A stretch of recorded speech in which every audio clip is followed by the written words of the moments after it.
Lokasi sebenarnya yang mengejutkan dari Indonesia.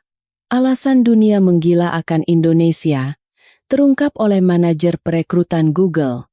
Saat saya ditolak dalam seleksi program pertukaran pelajar ke Indonesia, saya putus asa, merasa seolah akan rute kesuksesan terbesar dalam hidup saya telah tertutup. Ini adalah kata-kata yang diucapkan sambil berlinang air mata oleh seorang insinyur jenius lulusan terbaik dari Harvard dalam wawancara final di Google. Bagi mereka, Silicon Valley adalah puncak dunia, dan Indonesia hanyalah negara berkembang yang potensial di masa lalu. Bagi saya, yang telah berada di garis depan perekrutan selama 20 tahun dan mempercayai hal itu, pernyataan tersebut sungguh sulit dipercaya. Namun, ribuan data riwayat hidup yang menumpuk di meja saya menunjukkan sebuah kebenaran yang kejam. MIT, Oxford, Stanford. Sekarang, para elit terbaik dari seluruh dunia berbondong-bondong menuju Bandara Soekarno-Hatta. Mengapa mereka memilih Jakarta, bukan New York atau London? Dan mengapa mereka merasa akan kalah dalam persaingan karier jika tidak memiliki pengalaman kerja di Indonesia?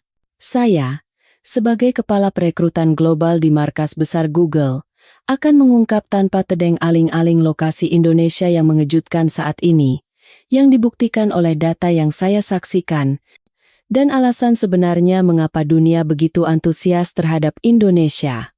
Para jenius dari Amerika dan Eropa yang membanjiri Bandara Soekarno-Hatta, kisah mengharukan mengapa manajer perekrutan Google terkejut dengan Indonesia, negara impian nomor 1 bagi pelajar di seluruh dunia. Saat ini, sebuah fenomena aneh sedang terjadi di kantor pusat Google di Amerika. Perusahaan kami selalu menjadi tempat berkumpulnya para pemikir terbaik dari seluruh dunia Harvard, Oxford, Stanford, MIT. Namun, beberapa tahun terakhir, satu kesamaan mulai muncul di riwayat hidup para kandidat yang diterima. Lulusan program pertukaran di Universitas Indonesia, UU, magang, kecerdasan buatan di Institut Teknologi Bandung, ITB, proyek kecerdasan buatan di SCBD, pengalaman magang di sebuah startup di Jakarta. Seiring berjalannya waktu, jumlah pelamar yang pernah ke Indonesia terus meningkat. Para kandidat yang diterima juga serempak mengatakan hal yang sama. Ketika saya gagal dalam seleksi pertukaran pelajar ke Indonesia, saya merasa telah kehilangan kesempatan terbesar dalam hidup saya. Mereka mengatakan akan tertinggal dalam karier jika tidak bisa pergi ke Indonesia. Mengapa harus Jakarta, bukan Amerika, Inggris, atau Kanada? Alasan sebenarnya mengapa para pemuda di seluruh dunia membanjiri Indonesia akan saya ungkap sekarang. Sebelum memulai, mohon dukung kami dengan menekan tombol subscribe dan like. Saya berterima kasih kepada semua subscriber yang telah bersama saya, dan saya berharap Anda semua sehat dan bahagia hingga akhir tahun ini. Jika Anda mendukung Indonesia, silakan tinggalkan komentar Indonesia Jaya. Saya Mark O'Connell, Kepala Perekrutan Global di kantor pusat Google di Mountain View, California. Usia saya 45 tahun, dan sudah 20 tahun saya menggeluti pekerjaan ini. Setiap pagi, ratusan riwayat hidup dari seluruh dunia menumpuk di meja saya. Doktor Teknik Komputer dari Harvard, Magister Kecerdasan Buatan dari MIT, Sarjana Rekayasa Perangkat Lunak dari Oxford. Nama-nama seperti ini selalu membuat mata saya berbinar. Selama 20 tahun, sebagian besar talenta yang saya pilih berasal dari tempat-tempat seperti itu. Namun, belakangan ini ada satu fenomena aneh. Universitas Indonesia lagi, gumam saya sambil menyeruput kopi pagi. Nama Universitas Indonesia atau Institut Teknologi Bandung muncul begitu sering di kolom pengalaman para pelamar. Awalnya saya pikir hanya kebetulan. 1 atau 2 orang, mungkin saja. Tapi pola ini terus berlanjut setelah 1, 2 bulan, bahkan semakin menjadi-jadi. Magang di startup AI di Sudirman. Partisipasi proyek mobilitas di Mega Kuningan. Saya menutup riwayat hidup itu sambil mendesah. Sejujurnya, saya tidak pernah terlalu tinggi memandang Indonesia. Saya akui, negara itu ramah, terkenal dengan budaya gotong royong, semangat pendidikannya tinggi, dan teknologinya tidak buruk.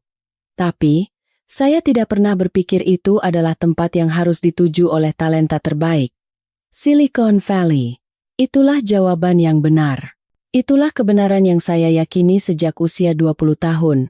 Momen paling membahagiakan bagi saya adalah saat lulus S1 dari MIT, melanjutkan S2 di Stanford, dan diterima di Google. Itulah rumus kesuksesan. Tapi kenapa anak-anak muda sekarang begitu sering menulis Indonesia di riwayat hidup mereka? Mungkin hanya tren, pikir saya. Mungkin popularitas budaya seperti film atau musik Indonesia memengaruhi mereka sampai ke riwayat hidup. Mark, rapat tim akan dimulai. Sari, manajer SDM junior saya, menghampiri meja saya. Dia adalah seorang wanita cerdas berusia 32 tahun. Baik.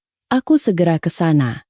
Saya merapikan tumpukan riwayat hidup dan bangkit. Di koridor menuju ruang rapat. Saya berpikir, apa aku terlalu kolot? Tidak. Saya adalah orang yang percaya pada data. Pengalaman dan statistik selama 20 tahun adalah dasar penilaian saya. Dan data itu tidak pernah salah. Saat saya membuka pintu ruang rapat, saya sama sekali tidak menyangka bahwa rapat hari ini akan menggoyahkan semua prasangka saya. Sari membuka laptopnya dan menyambungkannya ke proyektor. Hari ini saya akan membagikan hasil analisis data perekrutan selama 6 bulan terakhir. Saya dan 4 manajer perekrutan lainnya duduk di kursi. Pertama, mari kita lihat status perekrutan insinyur baru. Sebuah grafik batang muncul di layar. Jumlah pelamar, tingkat kelulusan dokumen, probabilitas kelulusan wawancara, statistik yang biasa saja. Sampai di sini, semuanya sama seperti tahun-tahun sebelumnya. Namun, saat Sari mengklik mouse, slide baru muncul. Setelah menganalisis riwayat hidup para kandidat yang lolos seleksi akhir, kami menemukan pola yang menarik. Kolom pengalaman di grafik itu melonjak tajam. Saya tidak percaya dengan apa yang saya lihat. Apa ini? Anehnya, semua kandidat final Google belakangan ini pernah ke Jakarta, kata Sari. Ruang rapat hening sejenak. Dari 120 kandidat final untuk posisi junior, 88 orang memiliki pengalaman terkait Indonesia. Secara persentase, itu 73%. Tidak, jika dilihat dari tingkat kelulusan dari total pelamar, angkanya mencapai 73%, sebuah angka yang fenomenal. Saya mengangkat tangan.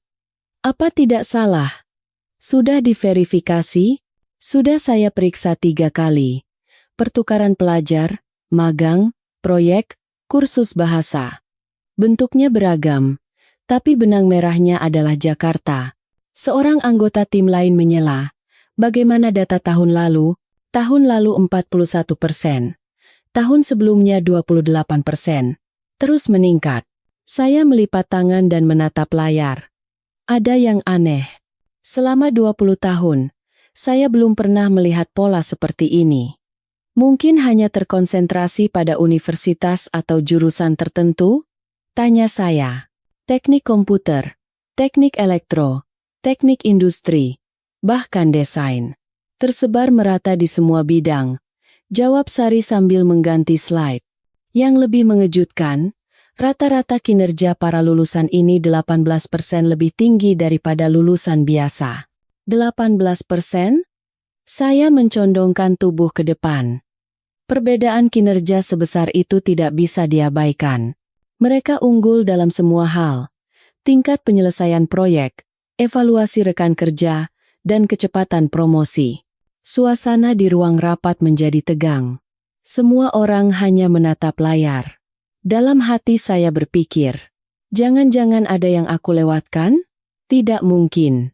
Indonesia hanyalah negara kepulauan di Asia Tenggara. Teknologinya mengejar Amerika. Pendidikannya meniru Barat. Bukankah begitu? Namun data tidak berbohong. Data yang selama 20 tahun saya percayai, kini menunjuk ke arah Indonesia. Mark, ada pendapat? Tanya Sari. Saya terdiam sejenak. Sejujurnya, saya bingung. Mari kita pantau lebih lanjut. Terlalu dini untuk menyimpulkan hanya dari data 6 bulan. Jawaban saya lebih terdengar seperti sebuah alasan. Setelah rapat selesai dan kembali ke ruangan, saya duduk termenung. Tumpukan riwayat hidup di meja saya tampak berbeda. Pertukaran pelajar Universitas Indonesia, magang di segitiga emas digital, proyek kecerdasan buatan ITB. Kalimat-kalimat ini sekarang bukan lagi kata-kata yang bisa saya abaikan. Mungkinkah? Gumam saya pelan. Aku yang salah. Tapi saya segera menggelengkan kepala. Tidak mungkin. Pengalaman 20 tahun tidak bisa dimentahkan dalam satu hari. Malam itu, dalam perjalanan pulang, saya terus berpikir, mungkinkah benar-benar ada sesuatu yang istimewa di Indonesia? Atau ini hanya serangkaian kebetulan? Gedung-gedung di Silicon Valley berlalu di luar jendela. Saya selalu percaya bahwa disinilah pusat teknologi terbaik dunia. Tapi sekarang, saya tidak yakin lagi. Karena data begitu jelas, dan angka tidak pernah berbohong. Malam itu, saya tidak bisa tidur nyenyak. Keesokan paginya, saya datang ke kantor lebih awal dari biasanya. Isi rapat kemarin tidak bisa hilang dari kepala saya. Begitu tiba di kantor, saya menyalakan komputer dan mulai menganalisis data perekrutan 2 tahun terakhir secara langsung.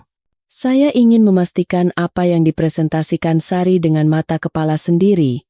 Saya membuka lembar Excel dan menerapkan filter.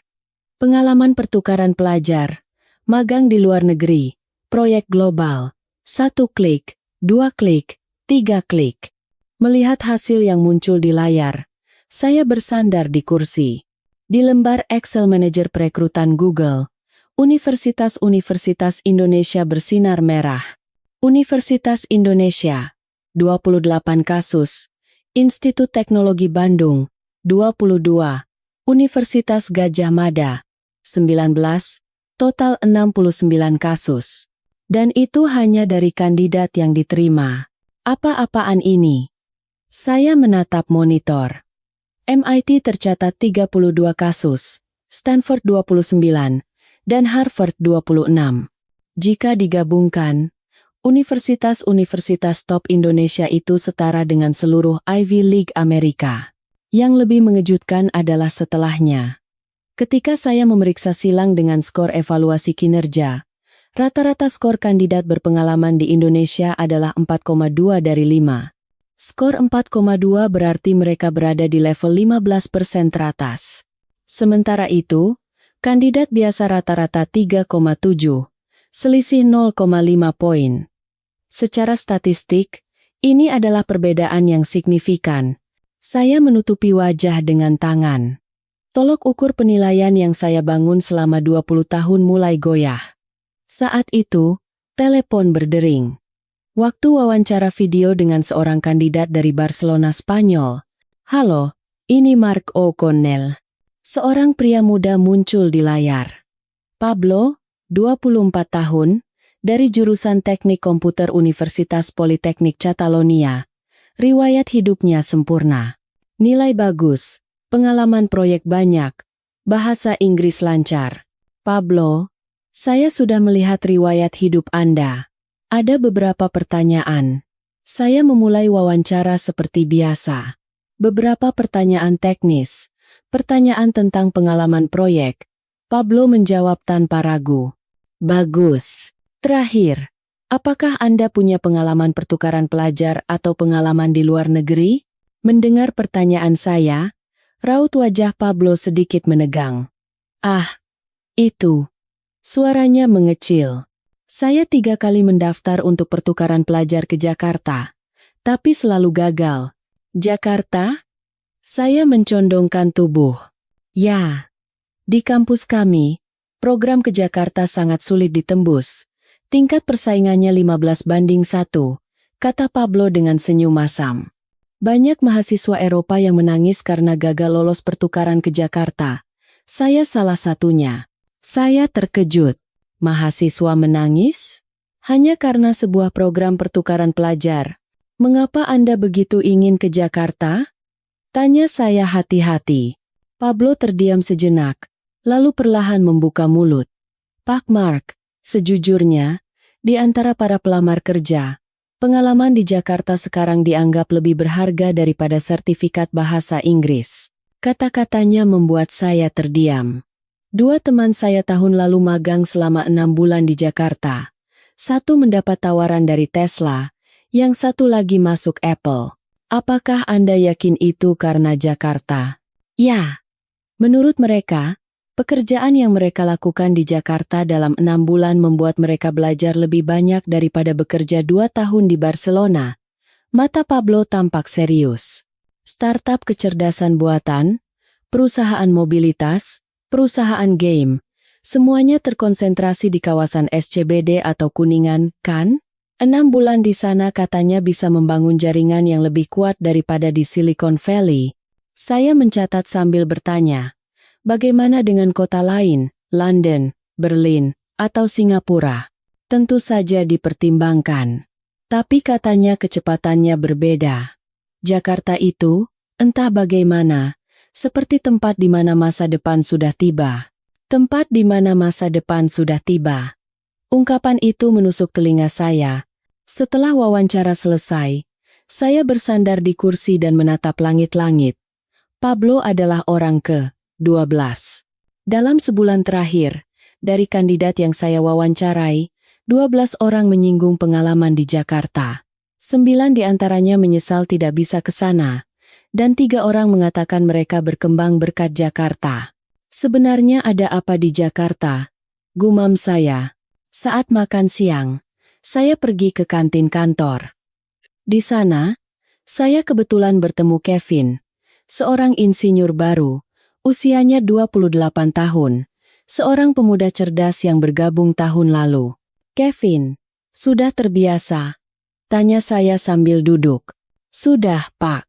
Suasana timnya bagus, proyeknya juga menarik. Oh ya, di riwayat hidupmu ada pengalaman magang di Jakarta. Apa yang kamu lakukan di sana? Mata Kevin berbinar. Oh, itu. Itu adalah 6 bulan terbaik dalam hidup saya. Apa yang membuatnya begitu bagus? Pertama, kecepatannya berbeda. Ada ide, langsung dieksekusi. Gagal, cepat coba lagi, kata Kevin sambil menggigit sandwich dan jaringannya. Saya di SCBD selama 6 bulan. Gojek, Traveloka, Bukalapak, semuanya bisa dijangkau dalam 30 menit. Rapat saat makan siang, bertemu lagi sore hari. Itu hal biasa. Bagaimana jika dibandingkan dengan Silicon Valley? Tanya saya. Kevin berpikir sejenak, lalu menjawab. Di sini kan luas. Dari San Francisco ke San Jose butuh lebih dari 1 jam. Tapi di Jakarta, semuanya terkumpul. Kepadatan itu luar biasa. Saya teringat kata-kata bahwa satu baris pengalaman magang di startup Jakarta menjadi kunci untuk membuka gerbang Silicon Valley. Jadi itu membantu saat melamar ke Google? Sangat membantu, Pak. Saat wawancara, saya bicara tentang Jakarta selama 20 menit. Para pewawancara sangat tertarik, kata Kevin sambil tertawa. Saya mengunyah salad sambil berpikir dalam diam. Apakah saya benar-benar telah melewatkan sesuatu? Setelah makan siang, saat kembali ke kantor, ada sebuah email masuk dari kantor wakil direktur. Mark, datanglah ke ruangan saya besok jam 10 pagi. Kalimatnya singkat dan padat, tapi firasat saya tidak enak. Keesokan paginya, saya mengetuk pintu kantor wakil direktur. Masuk. Saat saya membuka pintu, wakil direktur sedang berdiri memandang keluar jendela. Duduklah, Mark. Saya duduk di kursi. Kau sudah menerima laporan tren perekrutan terbaru? Ya, Pak. Saya sudah melihat yang dipresentasikan Sari. Bagaimana menurutmu? Tanya wakil direktur sambil berbalik. Saya menjawab jujur. Sejujurnya, saya masih belum yakin. Datanya jelas. Tapi saya tidak tahu mengapa. Karena itulah aku akan mengirimmu. Hah? Pergilah dinas ke Indonesia. Lihat sendiri. Kata-kata wakil direktur membuat saya terkejut. Indonesia, Pak? Kenapa saya? Bukankah kau kepala perekrutan kita? Data menunjuk ke Indonesia. Kau harus memastikannya sendiri. Wakil direktur membuka sebuah map di mejanya. Kawasan teknologi Sudirman, pusat startup di Kuningan, dan 3 universitas utama. Seminggu cukup. Tapi, kau juga sudah dengarkan cerita bahwa anak-anak muda Amerika dan Kanada merasa akan merugi dalam karier jika tidak bisa pergi ke Indonesia? Wakil direktur menatap lurus ke arah saya. Bagaimana kita bisa terus memilih talenta terbaik jika kita tidak tahu alasannya? Saya tidak bisa berkata-kata. Berangkatlah Senin depan. Tiket akan saya urus. Saat keluar dari ruangan, perasaan saya campur aduk. Saya tidak ingin pergi ke Indonesia. Sejujurnya, saya tidak ingin mengakuinya, bahwa ada sesuatu di sana yang telah saya lewatkan selama 20 tahun. Tapi saya juga tidak bisa menolak. Itu perintah wakil direktur, dan datanya pun jelas.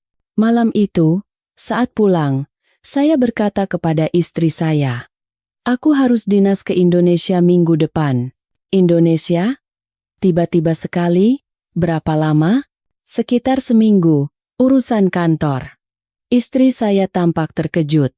Bukankah kamu selalu bilang Indonesia itu biasa saja? Ya. Selama ini aku selalu menganggapnya biasa saja. Tapi sekarang, aku tidak yakin lagi. Malam itu, berbaring di tempat tidur, saya terus berpikir, sebenarnya ada apa di Jakarta? Apakah prasangka saya akan hancur? Atau ternyata memang biasa saja? Saya tidak tahu. Tapi seminggu lagi, saya akan tahu jawabannya. Jawaban yang akan mengubah hidup saya sepenuhnya. Seminggu berlalu. Saya naik pesawat Garuda Indonesia dari Bandara Internasional San Francisco. Duduk di kursi kelas bisnis dan mengencangkan sabuk pengaman. Hati saya terasa berat. Benarkah aku harus pergi? Sejujurnya, perjalanan dinas ini tidak saya inginkan. Apa yang mau dilihat di Indonesia? Bukankah cukup melihat data saja? Pikir saya. Tapi perintah wakil direktur adalah mutlak. Pesawat lepas landas, dan saya mengeluarkan laptop untuk memeriksa kembali jadwal perjalanan. Hari pertama, tur kawasan teknologi Sudirman. Hari kedua, pertemuan internasional di Universitas Indonesia. Hari ketiga, kunjungan ke pusat startup di Kuningan. Sisa 2 hari adalah jadwal bebas. Seminggu cukuplah, pikir saya. Namun, saya menyadari betapa salahnya saya sejak saat tiba di Jakarta. Setelah penerbangan 17 jam, saya tiba di Bandara Internasional Soekarno-Hatta. Begitu turun dari pesawat, ada sesuatu yang berbeda. Bandara ini sangat bersih. Bukan hanya bersih, tapi futuristik.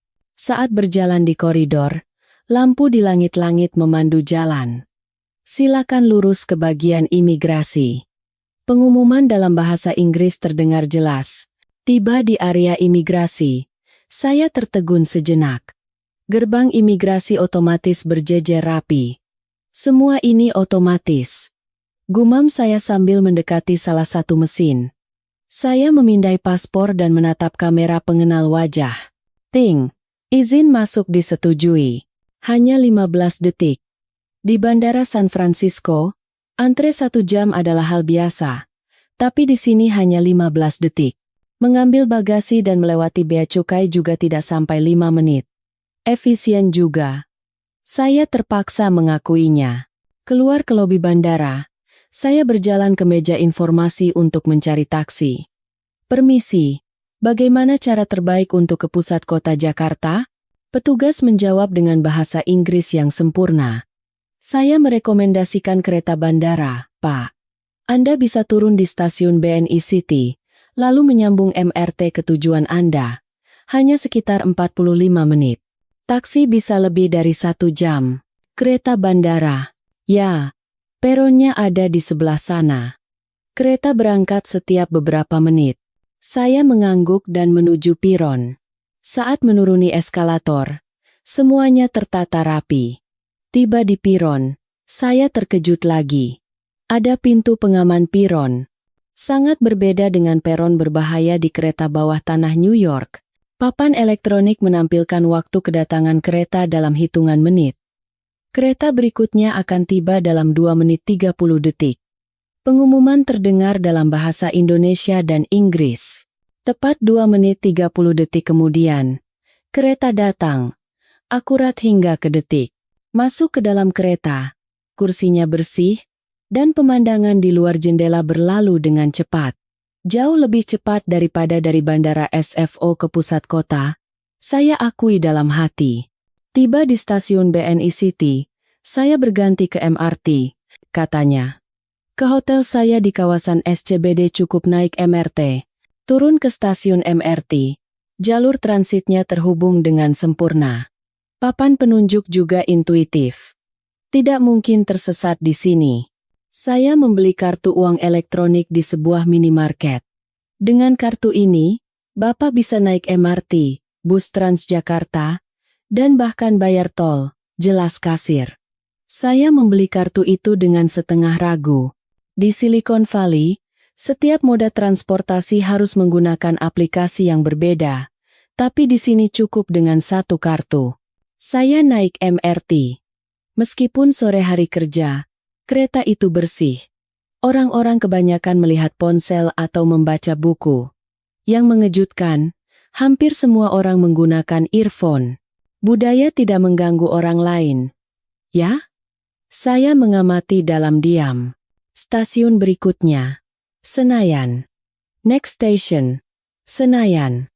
Bersamaan dengan pengumuman, papan elektronik menampilkan informasi stasiun, pintu keluar mana yang harus diambil, cara transit, bahkan lokasi toilet.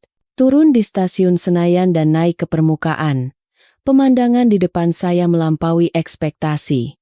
Gedung-gedung pencakar langit menjulang tinggi, tapi suasananya berbeda dengan San Francisco. Lebih teratur, lebih futuristik. Di berbagai sudut kota ada layar digital, dan jalur penyeberangan yang tertib. Di setiap halte bus ada layar elektronik yang menampilkan waktu kedatangan bus secara real-time. Transjakarta Koridor 1. Tiba dalam 2 menit. Bus 1K. Tiba dalam 5 menit. Ini benar-benar Asia Tenggara? Saya terkejut dalam hati. Benar-benar berbeda dari Indonesia yang saya bayangkan. Dalam perjalanan ke hotel, saya melewati sebuah kafe. Di depan pintu ada kode QR. Silakan pindai kode QR untuk melihat menu dan memesan. Karena penasaran, saya memindainya. Menu muncul dalam bahasa Indonesia, Inggris, dan Mandarin. Pemesanan juga bisa dilakukan langsung melalui aplikasi. Lebih maju dari Amerika, saya terpaksa mengakuinya. Saya check-in di hotel. Petugas resepsionis mengucapkan nama saya dengan benar. Selamat datang Bapak Mark O'Connell. Di Amerika, hampir tidak ada yang bisa mengucapkan nama keluarga saya dengan benar. Jika ada yang Bapak butuhkan, jangan ragu untuk memberitahu kami. Layanan bahasa Inggris tersedia 24 jam. Terima kasih. Naik lift. Saya merenung. Hanya dalam beberapa jam, apa yang saya lihat sudah menggoyahkan prasangka saya. Sistem transportasi yang efisien, infrastruktur digital yang sempurna, layanan yang ramah. Benarkah ini negara kepulauan kecil itu? Masuk ke kamar dan membongkar barang bawaan. Saya memandang keluar jendela. Hari mulai gelap, dan kota diwarnai oleh lampu neon yang gemerlap. Di kejauhan, Monas terlihat. Puncak emasnya mendominasi Cakrawala Jakarta. Besok ke Sudirman. Saya memeriksa kembali jadwal. Kawasan teknologi Sudirman, yang disebut-sebut sebagai Silicon Valley-nya Indonesia. Sejujurnya, saya tidak berharap banyak. Paling-paling hanya tiruan Silicon Valley, pikir saya. Tapi, seperti hari pertama yang meleset dari perkiraan saya punya firasat besok juga akan begitu. Malam itu, saya berbaring di tempat tidur dan menatap langit-langit. Apa yang saya lihat dari Bandara Soekarno-Hatta hingga SCBD dalam beberapa jam terus berputar di kepala saya. Sistem otomatis, jadwal kereta yang akurat, kartu transportasi terintegrasi, informasi real-time. Semua ini adalah keseharian mereka? Saya teringat kalimat yang disebutkan Sari dalam rapat. Lembaga pemeringkat Universitas Dunia memilih Jakarta sebagai kota pelajar nomor 1 di dunia. Sekarang bukan lagi London, tapi Jakarta. Awalnya saya tidak percaya, tapi sekarang saya sedikit mengerti. Di luar jendela, pemandangan malam Jakarta berkilauan, jutaan cahaya menerangi kota. Setiap cahaya itu adalah kehidupan seseorang, impian seseorang, dan di antara mereka, pasti ada pelajar dari seluruh dunia. Dari Prancis, dari Jerman, dari Kanada, dari Brasil. Mengapa mereka memilih Jakarta? Besok, saya merasa akan lebih tahu jawabannya. Saya memejamkan mata, tapi tidak mudah untuk tidur. Kepala saya terlalu rumit, karena keyakinan yang saya bangun selama 20 tahun satu persatu mulai runtuh.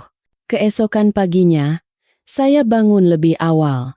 Saat turun untuk sarapan prasmanan di hotel, saya melihat cukup banyak orang asing.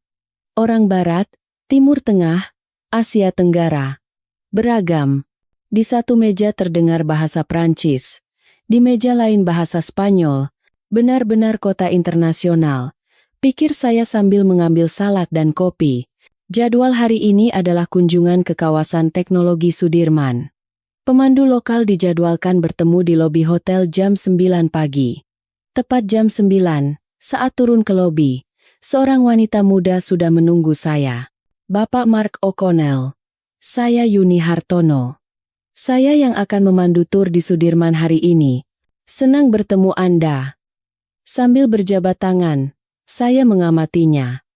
Wanita yang tampak cerdas, sekitar awal 30-an.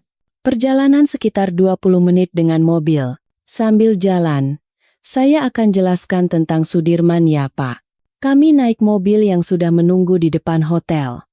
Begitu mobil berangkat, Yuni mengeluarkan tablet dan menunjukkannya kepada saya. Sudirman sejak dulu disebut sebagai segitiga emas digital. Pusat IT Indonesia. Sekarang, perusahaan IT terbaik seperti Gojek, Traveloka, dan Google Indonesia berkumpul di sini. Di layar tablet muncul foto udara Sudirman. Terlihat gedung-gedung modern yang berjejer rapat. Startupnya juga banyak? Tanya saya. Lebih dari 2.000. Di antaranya, bidang kecerdasan buatan, fintech, dan hiburan digital sangat kuat. 2.000? Saya terkejut. Meskipun tidak sebanyak Silicon Valley, untuk sebuah negara yang sering dianggap berkembang, itu adalah angka yang luar biasa. Di luar jendela mobil, jalan tol dalam kota berlalu, jalan yang bersih dan teratur, kendaraan yang tertib. Yang terlihat di sana itu adalah kompleks SCBD. Yuni menunjuk keluar jendela. Sebuah kompleks gedung kaca raksasa terlihat. Di bawahnya ada pusat perbelanjaan dan stasiun MRT. Di atasnya perkantoran. Lokasi yang sangat strategis. Mobil memasuki kawasan Sudirman. Seketika, saya terdiam. Ini benar-benar berbeda dari yang saya bayangkan. Bukan gedung-gedung kaca yang seragam. Bangunan-bangunan unik yang mencerminkan identitas setiap perusahaan berjejer. Lebih futuristik dari Silicon Valley. Saya terpaksa mengakuinya dalam hati. Tujuan pertama kami adalah lembaga riset kecerdasan buatan sebuah perusahaan teknologi besar di Indonesia. Masuk ke lobi. Sebuah dinding media raksasa menyambut pengunjung. Seni digital yang dihasilkan oleh AI secara real-time memenuhi dinding. Selamat datang, Bapak Mark. Seorang peneliti pria muda menjabat tangan saya. Saya Budi Santoso, dari tim riset AI. Saya mengambil gelar doktor di ITB dan 2 tahun lalu bergabung di sini. Kenapa tidak ke Silicon Valley? Tanya saya terus terang. Karena di sini lebih menarik. Silicon Valley persaingannya ketat dan individualistis, kan? Di sini, budaya kolaborasinya kuat. Pak Budi memandu kami ke laboratorium. Saat melewati koridor, sertifikat paten terpajang di dinding. Tahun lalu saja, kami mendaftarkan 120 paten terkait AI. 120 Paten? Ya. 60% di antaranya adalah paten global. Kami masuk ke ruang demo. Beberapa peneliti berkumpul di depan layar besar. Hari ini kami akan menunjukkan teknologi terjemahan otomatis terbaru kami. Pak Budi mengoperasikan komputer. Sebuah kalimat bahasa Indonesia muncul di layar. Pak Bos, nanti malam kita makan-makan yuk? Ai menerjemahkannya. Bukan bos, tonight we go eating, okay? Terjemahannya adalah, Sir, would you be up for a team dinner tonight? Ai secara alami mengubah makan-makan, sebuah budaya Indonesia, menjadi tim dinner. Ini bukan terjemahan biasa, jelas Pak Budi. Ai ini memahami konteks budaya. Apa bedanya dengan Google Translate? Tanya saya. Google berbasis teks. Kami berbasis situasi. Siapa, kapan, di mana, dan kepada siapa bicara. Semua itu dipertimbangkan. Demo berikutnya lebih mengejutkan lagi. Penerjemahan simultan real-time. Pak Budi berbicara dalam bahasa Indonesia. Perkembangan teknologi kecerdasan buatan akan mengubah hidup kita sepenuhnya. Hampir bersamaan, suara bahasa Inggris mengalir dari earphone saya. Hampir tidak ada jeda. Bagaimana ini bisa terjadi? Saya benar-benar takjub. Data bahasa Indonesia kami sangat banyak. Kami menciptakan AI yang membaca konteks dengan semangat gotong royong, kata Pak Budi dengan bangga. Dan kami tidak meniru Silicon Valley. Kami menempuh jalan kami sendiri. Kata-kata itu menusuk hati saya. Tidak meniru. Selama ini saya pikir mereka hanya berusaha mengejar Amerika, tapi ternyata mereka menempuh jalan mereka sendiri. Keluar dari laboratorium, kami menuju perusahaan IT lain. Jaraknya hanya 5 menit berkendara. Di sini tidak hanya AI, tapi juga mobilitas, fintech, semuanya dikerjakan, jelas Yuni. Peneliti dokter yang saya temui di sana bahkan belum berusia 30 tahun.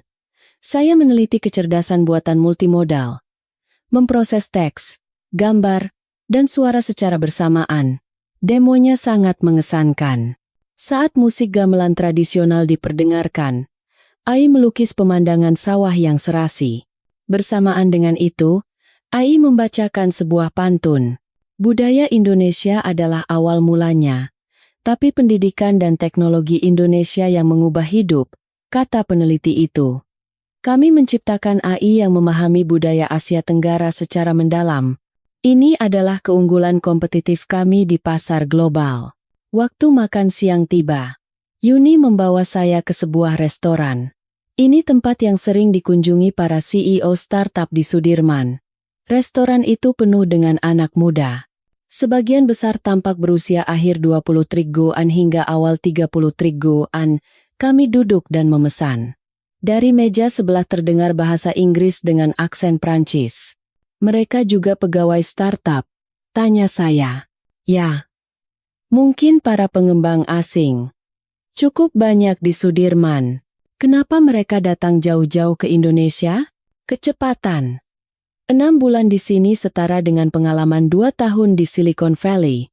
Setelah makan, kami memulai jadwal sore. Kami mengunjungi sebuah startup AI. CEO-nya adalah seorang wanita berusia 31 tahun. Saya lulus dari MIT dan bekerja di Silicon Valley selama 3 tahun. Tapi 2 tahun lalu, saya pindah ke Indonesia. Kenapa? Tanya saya terus terang. Karena di sini lebih cepat. Ada ide. Dalam seminggu bisa dapat pendanaan. Dalam sebulan produknya keluar. Katanya sambil tertawa. Kecepatan yang tidak terbayangkan di Amerika. Dia menunjuk ke sekeliling kantor. Dari 15 karyawan, setengahnya adalah orang asing. Jerman, India, Brasil, Kanada. Mereka semua adalah alumni program pertukaran pelajar ke Jakarta. Satu baris pengalaman magang di startup Indonesia menjadi kunci untuk membuka gerbang Silicon Valley. Saya tidak bisa membantah kata-kata itu. Kami pindah ke ruang rapat untuk bicara lebih lanjut. Tahun lalu kami menerima pendanaan awal. Dalam 3 bulan? Ya. Investor di Indonesia cepat mengambil keputusan. Seringkali, keputusan investasi dibuat hanya dalam 1 kali pertemuan. Dia menunjukkan sebuah bagan. 3 dari karyawan kami adalah lulusan MIT. Semuanya punya pengalaman pertukaran pelajar ke Indonesia. 6 bulan di Jakarta benar-benar mengubah cara pandang mereka. Terakhir, kami mengunjungi pusat AI sebuah produsen elektronik besar. Peneliti senior yang saya temui di sana seusia dengan saya. Kami meneliti on-device AI yang berjalan langsung di smartphone tanpa cloud. Demonya sungguh menakjubkan. Terjemahan real-time dan analisis gambar bisa dilakukan tanpa koneksi internet. Bagaimana ini bisa terjadi? Karena Indonesia kuat di bidang perangkat keras dan lunak sekaligus. Kemampuan untuk mengoptimalkan keduanya secara bersamaan adalah kekuatan kami. Saat itulah saya akhirnya sadar. Perusahaan-perusahaan Indonesia tidak sedang mengejar Amerika. Mereka memanfaatkan kekuatan mereka sendiri untuk membuka jalan mereka sendiri. Menjelang sore, Yuni membawa saya ke sebuah observatorium di salah satu gedung di Sudirman. Pemandangan Sudirman dari atas sangat spektakuler.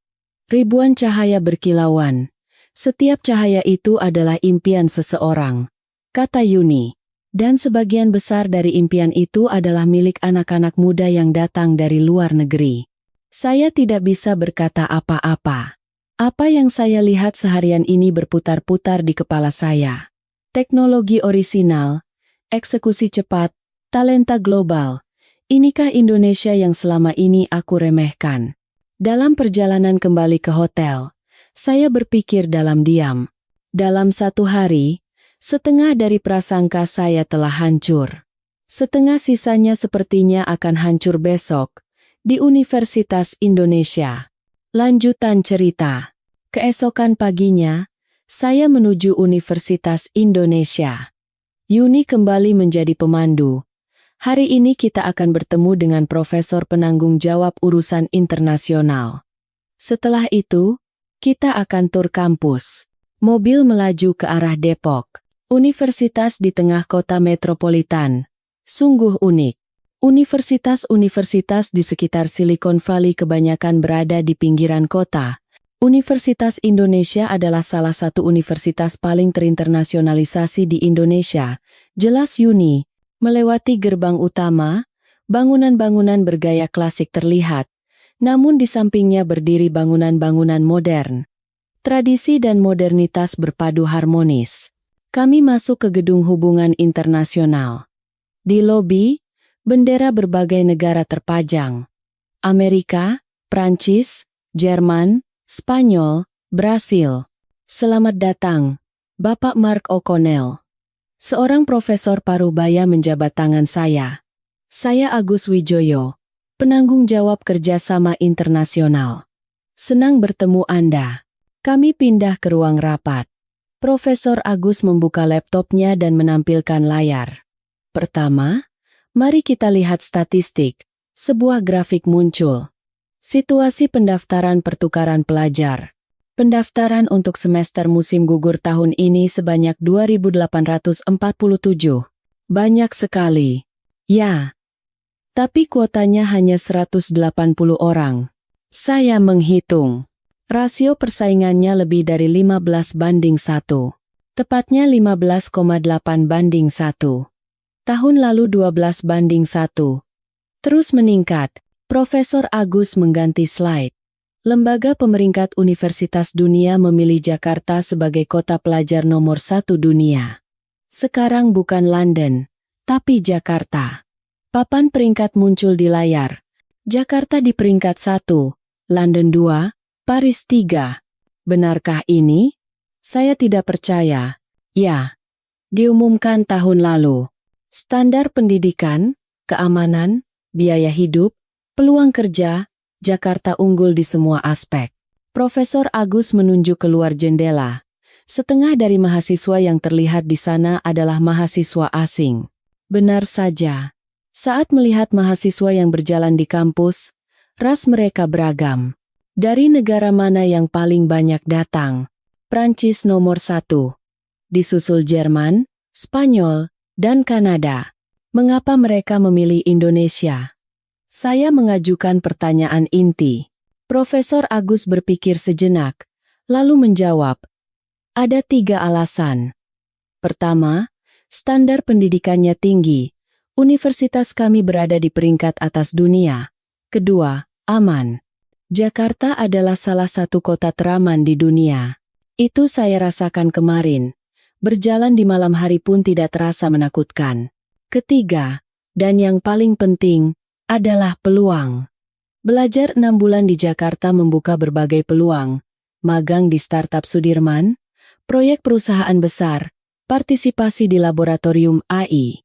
Profesor Agus menceritakan satu kasus. Seorang mahasiswa dari Prancis jurusan bisnis, magang di sebuah perusahaan teknologi besar di sini.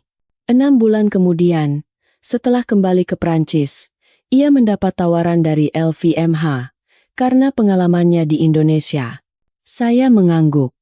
Kata-kata anak muda Amerika dan Kanada merasa akan merugi dalam karier jika tidak bisa ke Indonesia bukanlah omong kosong. Sama sekali bukan. Itu kenyataan. Profesor Agus menunjukkan slide lain. Ini adalah survei penelusuran lulusan. 85% alumni program pertukaran pelajar ke Jakarta mendapat pekerjaan dalam 6 bulan setelah lulus. Ya, mahasiswa biasa 68%. Perbedaannya jelas kan? Setelah rapat, kami memulai tur kampus. Pertama, kami pergi ke perpustakaan pusat. Begitu masuk, saya terkejut. Mahasiswa duduk berjejalan di setiap meja. Belajar, perpustakaan ini buka 24 jam. Jelas Yuni. Di salah satu meja, seorang mahasiswa lokal dan mahasiswa asing belajar bersama, berbicara campuran bahasa Indonesia dan Inggris. Mereka sedang mengerjakan proyek tim. Di sini, mahasiswa lokal dan asing sering digabungkan dalam satu tim. Selanjutnya adalah Fakultas Teknik. Kami mengunjungi laboratorium AI. Di sana, saya bertemu seorang mahasiswa asing, seorang wanita muda berambut pirang. Halo, saya Anna, dari Jerman. Apa yang sedang Anda teliti? Pemrosesan bahasa alami, khususnya AI untuk bahasa Indonesia. Mengapa memilih bahasa Indonesia? Bahasa Indonesia adalah bahasa yang sangat bagus untuk penelitian AI. Kompleks, tapi kaya konteks. Anna menunjukkan layar komputernya. Model yang saya kembangkan bisa mengenali bahasa Indonesia dengan akurasi 98%. Bahasa Inggris hanya 92%. Perbedaannya sebesar itu? Ya. Bahasa Indonesia memiliki banyak afiks dan struktur yang menantang. Tetapi sekali dipelajari, sangat logis. Waktu makan siang, kami pergi ke kantin mahasiswa. Yang mengejutkan, menu ditampilkan dalam 6 bahasa. Indonesia, Inggris, Mandarin, Korea, Prancis dan Spanyol. Perhatian untuk mahasiswa asing, ya? Tentu saja. 20% dari seluruh mahasiswa kami adalah orang asing. Kantin itu ramai. Berbagai bahasa terdengar campur aduk. Di satu meja, 4 orang makan bersama. 1 orang Indonesia, 1 Prancis, 1 Amerika, dan 1 Korea. Mereka tertawa dan bercanda dengan alami. Melihat pemandangan itu, saya berpikir, inilah pendidikan global yang sesungguhnya. Sore harinya, kami mengunjungi asrama internasional. Di lobi, saya bertemu seorang mahasiswa dari Kanada. Saya dari Universitas Toronto. Di sini untuk 1 semester. Bagaimana Jakarta? Benar-benar di luar ekspektasi. Awalnya saya tertarik karena film-filmnya. Tapi setelah datang, ternyata lebih dari itu. Apa yang paling kamu suka? Kenyamanannya. Semuanya serba cepat. Pengiriman cepat, internet cepat, keputusan orang-orang juga cepat, katanya sambil tertawa. Dan peluangnya banyak. Bulan lalu saya dapat tawaran magang di sebuah startup di Sudirman. Sore hari, di alun-alun kampus, para mahasiswa berkumpul. Ada yang bermain gitar, ada yang menari. Lihat ke sana, Yuni menunjuk satu kelompok. 5 orang duduk melingkar, mengobrol. Mereka mungkin sedang melakukan pertukaran bahasa. Saya mendekati mereka. Permisi, sedang apa? Seorang mahasiswa dari Spanyol menjawab, Pertukaran bahasa. Saya belajar bahasa Indonesia. Menarik? Ya. Teman-teman Indonesia saya sangat baik mengajar. Sekarang saya sudah bisa membaca sedikit tulisan. Saya berpikir dalam hati, tulisan? Semudah itu? Seorang mahasiswa Indonesia di sebelahnya menjelaskan, dia sangat rajin. Dalam seminggu, dia sudah hafal semua dasar-dasarnya.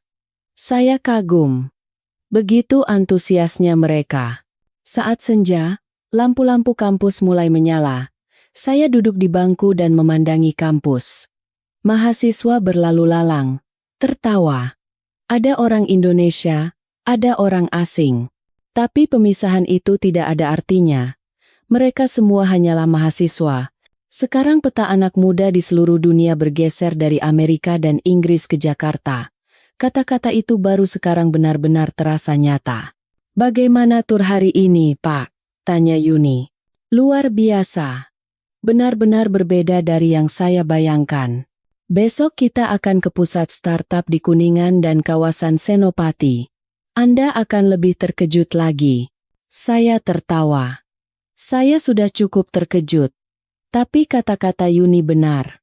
Keesokan harinya, kejutan yang lebih besar menanti.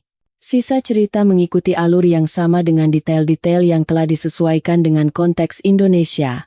Seperti kunjungan ke Google Campus, fiksi, di Jakarta, bertemu dengan para CEO startup muda yang ambisius di Kuningan dan Senopati, para karyawan asing yang lebih memilih Jakarta daripada kembali ke negara asal mereka karena kecepatan dan peluang, dan akhirnya, Mark yang benar-benar berubah pandangan. Kesimpulan, di akhir perjalanan dinasnya, Mark kembali ke Amerika sebagai orang yang berbeda. Ia menulis laporan yang sangat kuat kepada atasannya. Laporan saya dimulai dengan kalimat, "Kita telah meremehkan Indonesia. Kita menganggapnya sebagai negara yang hanya mengejar ketertinggalan. Tapi Indonesia yang saya lihat di lapangan berbeda. Kecepatan inovasi, kualitas talenta, jaringan global, dalam semua aspek. Mereka setara atau bahkan unggul dari kita. Yang paling perlu diperhatikan adalah fakta bahwa talenta global berkumpul di Jakarta. Mereka datang bukan hanya karena budayanya, tetapi karena peluang nyata." Ungkapan bahwa 6 bulan magang di startup Indonesia setara dengan 2 tahun pengalaman di Silicon Valley bukanlah sebuah kiasan. Saya mengetik kesimpulan laporan saya. Kesimpulannya, Google harus merumuskan kembali strateginya terhadap pasar Indonesia. Kita harus melihatnya bukan sebagai pasar konsumen, tetapi sebagai mitra inovasi, dan strategi perekrutan kita juga harus berubah. Kita harus memberikan bobot lebih pada talenta yang memiliki pengalaman di Indonesia. Saya menambahkan kalimat terakhir. Sekarang, peta para pemuda di seluruh dunia sedang bergeser dari Amerika dan Inggris ke Jakarta. Jika kita tidak memahami arus ini, kita akan kehilangan talenta-talenta terbaik. Mark mengirimkan email itu, dan malamnya, dia berbicara serius dengan putranya, Jake. Jake, dunia ini jauh lebih luas dari yang kamu kira. Jangan hanya melihat Amerika. Lihatlah Jakarta. Lihat London. Lihat Singapura. Ayah seumur hidup hanya melihat Amerika, dan itu adalah batasan ayah. Ayah ingin kamu hidup dengan melihat dunia yang lebih luas. Mata Jake berbinar. Baik, ya. Aku akan mencari tahu program pertukaran pelajar ke Jakarta. Malam itu, saya tidur dengan nyenyak. Perjalanan seminggu telah berakhir. Tapi ini adalah sebuah awal yang baru. Kehidupan baru saya di mana prasangka telah hancur. Dan peran baru saya sebagai seorang senior yang menunjukkan dunia yang lebih luas bagi generasi berikutnya. Hadirin sekalian, bagaimana kisah seminggu manajer perekrutan Google, Mark O'Connell? Keseharian di Indonesia yang kita anggap biasa ternyata merupakan peluang yang tidak ingin dilewatkan oleh para pemuda dunia. Membanggakan Indonesia, kini menjadi negara yang didatangi dunia untuk belajar. Dukung kami dengan subscribe dan like. Maka kami akan kembali dengan cerita yang lebih menarik. Terima kasih.